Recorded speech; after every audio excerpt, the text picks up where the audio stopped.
Number 3، رمضان کے اعمال کو رسمی اعمال نہ بننے دیں کہ کسی طرح سے سارے لوگ روزہ رکھ رہے ہیں تو میں بھی رکھ لیا، سارے لوگ تراویح پڑھ رہے تو میں بھی پڑھ رہا ہوں، بس آگے کھڑا رہ رہا ہوں، کیا ہو رہا ہے کچھ مجھ کو ہوش حواس نہیں، کیوں کر رہا ہوں میرا کوئی مقصود نہیں، بس سب لوگ کر رہے ہیں تو میں بھی کر رہا ہوں۔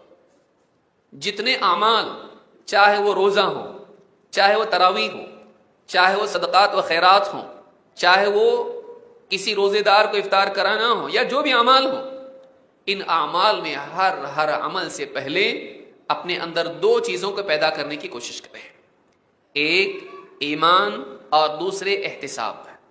اس لیے کہ اللہ کے نبی صلی اللہ علیہ وسلم نے رمضان کے اعمال کا جب ذکر کیا، قیام اللیل جسے آپ نے سنا ابھی، اور صیام رمضان، یا اسی طرح سے قیام لیلۃ القدر، ان تینوں چیزوں کے بارے میں، بلکہ کئی اعمال کے بارے میں آپ دیکھیں گے یہ 2 چیزیں ہمیشہ ان کے ساتھ ذکر ہوتی ہیں۔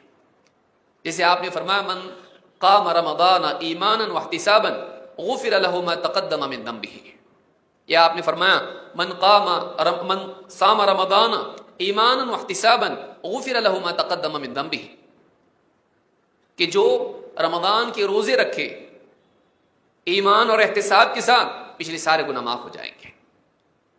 جو رمضان کا قیام کرے، تراویح کا اہتمام کرے، قیام رمضان کا اہتمام کرے ایمان اور احتساب کے ساتھ، اس کے پچھلے سارے گناہ معاف ہوں گے۔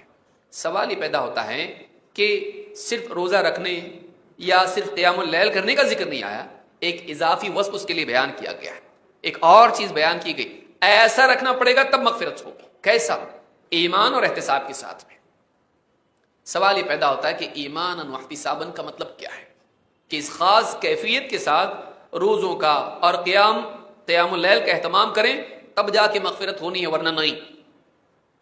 کیونکہ قید جب بیان کی گئی تو اس قید کے ساتھ فضیلت ہے، اس قید کے ساتھ اجر ملے گا۔ تو یہ قید کیا ہے؟ ابن حجر رحمہ اللہ فرماتے ہیں قولہ ایمانا ای تصدیقا بوعد اللہ بالثواب علیہ، واحتسابا ای طلبا للاجر لا لقصد آخر من ریاء او نحوہ۔ 2 باتیں بہت اہم ہیں۔ فتح الباری میں ابن حجر رحمہ اللہ نے کہا کہ ایمانا واحتسابا کا مطلب کیا ہے؟ ایمان کا مطلب یہ ہے کہ جو وعدہ اللہ تعالیٰ نے اس نیکی پر کیا ہے، جس انعام کا وعدہ کیا ہے، اس وعدے پر یقین ہو، اس وعدے پر یقین ہو۔ 2، احتساب کا مطلب یہ ہے کہ اس وعدے میں جو چیز بیان ہوئی ہے دل میں اس کے پانے کی طلب ہو، رغبت ہو، اس کے لیے عمل کرے، کسی اور غرض سے نہیں۔ تو نیکیوں میں چاہے وہ چھوٹی نیکی ہو یا بڑی نیکی، 2 چیزوں کے پیدا کرنے کی کوشش کریں۔ اس مہینے کو اپنے لیے ایک ٹریننگ کورس بنائیں، یہ میرا ٹریننگ کا زمانہ ہے، میرا تربیت کا زمانہ ہے، مجھے اچھا انسان بننا ہے۔ یہ نہیں کہ عید کے دن صرف اچھے کپڑے پہن کر میں عید کی نماز کے لیے آؤں، عید کی نماز کے لیے میں آؤں تو اچھے کپڑے پہن کر ہی نہیں، اچھا مسلمان بن کے آؤں۔ عید کی نماز کے لیے میں جب آؤں تو محض اچھا ظاہر لے کر نہ آؤں، بلکہ اچھا باطن لے کر آؤں، میں ایک اچھا مسلمان بن کے آؤں، میں اچھا بن جاؤں، میں دکھنے میں صرف اچھا نہیں ہوں، میں اللہ تعالیٰ کو اچھا دکھائی دوں۔ ان اللہ لا ينظر الى صورکم واموالکم ولکن ينظر الى قلوبکم واعمالکم، اللہ تعالیٰ تمہاری صورتوں اور تمہارے مالوں کو نہیں دیکھتا، گورا ہے، کالا ہے، عرب ہے، عجم ہے، خوبصورت ہے، بدصورت ہے، مالدار ہے، غریب ہے، بہت بڑے خاندان کا ہے، اللہ کے نزدیک اس کی کوئی قیمت نہیں ہے۔ وَلَٰكِن يَنظُرُ إِلَىٰ قُلُوبِكُمْ وَأَعْمَالِكُمْ، بلکہ اللہ تعالیٰ تمہارے دلوں کو اور تمہارے اعمال کو دیکھتا ہے۔ ہمارے اعمال سنت کے مطابق ہوں اور ہمارے دلوں میں اخلاص ہو، ہمارے دلوں میں خشیت ہو، خشوع ہو، رغبت ہو، ایمان ہو، یقین ہو، اپنے ظاہر و باطن کو ہم بہتر بنائیں۔ تو یہ 2 چیزیں ہر نیکی میں پیدا کرنے کی کوشش کریں کہ ہمارے دل میں اللہ تعالیٰ کے وعدوں کا یقین ہو کہ اس نیکی پر کیا ملے گا، کیا دے گا اللہ تعالیٰ، اور پھر اس کی طلب دل میں ہو کہ مجھے چاہیے، یقین بھی ہو اور رغبت بھی ہو۔ اس کا فائدہ یہ ہوتا ہے کہ 2 فائدے اس کے خاص طور سے ہوتے ہیں، بلکہ 3 فائدے ہوتے ہیں۔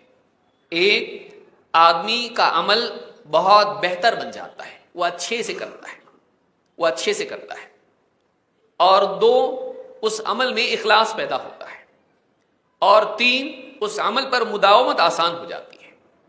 جب انسان کے سامنے آپ دیکھیے اذان ہوتی لوگ نماز کو نہیں آتے ہیں، لیکن بغیر اذان کے لوگ جاب پہ برابر جاتے ہیں، چاہے پھیری والا ہو، رکشہ والا ہو، کمپنی والا ہو، دکان والا ہو، بغیر اذان کے برابر آپ دیکھیے صبح سویرے آپ کو بسیں بھر بھر کے جاتی ہوئی دکھائی دیں گی، لیکن بسیں بھر بھر کے لوگ نماز کو نہیں آتے ہیں۔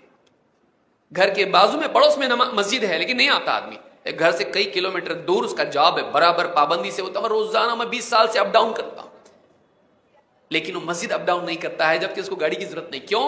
اس لیے کہ اس کا یقین ہے اس پر کیا ملنے والا ہے، اس کی ضرورت ہے، اس کی طلب ہے، اس کی رغبت ہے۔ یہاں رغبت نہیں ہے، سال و سال عمل آسان ہے، مجاہدہ آسان ہو جاتا آدمی کے لیے جب کیا ملنے والا ہے اس کا یقین ہو، اور وہ کتنا اہم ہے، کتنا ضروری ہے پانا، اس کی انسان کو قدر ہو۔